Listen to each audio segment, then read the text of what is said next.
sy kyk om sommer skeef terug. Sy sê luister mooi, my ouma, hier by hierdie vuur is daar net eerlike praat. As jy wil slim wees, wys dan jou hart, nie net jou tong wat skerp wil skarrel saans in die donker pad.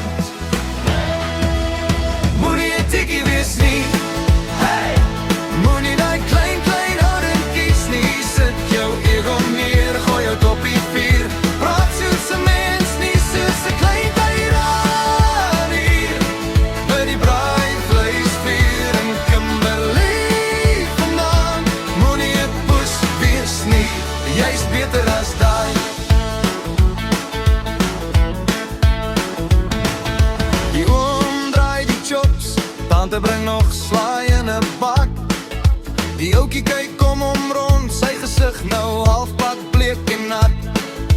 Melanie vat 'n sluk, maar haar oë los hom vas. Ons almal sit hier saam, my branie en sy hart is te groot vir glas. Praat van jou floue taal ook, nie die stories waar jy groot man rook. As jy wil spog met jou trots, dat jy jou mense dra, nie hulle breek met jou los, loser spots. Moenie 'n tikkie wees nie, moenie daai klein houding kies nie. Hier langs die rooster onder sterre wat kyk vir 'n beter mens, laat die groot praat wyk. By die braaivleisvuur in Kimberley vandaan, moenie 'n poes wees nie, jy's beter as daai.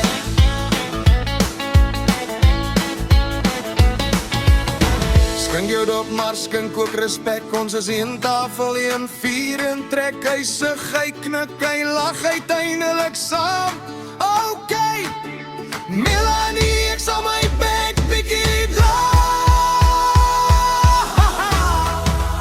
Moenie 'n tikkie wees nie, moenie daai klein houding kies nie. Lag vir jouself, dan lag ons saam. Dis hier by die vuur waar jy regtig jou plek kom vind vanaand. By die braaivleisvuur in Kimberley vandaan, moenie 'n poes wees nie, jy's beter as daai.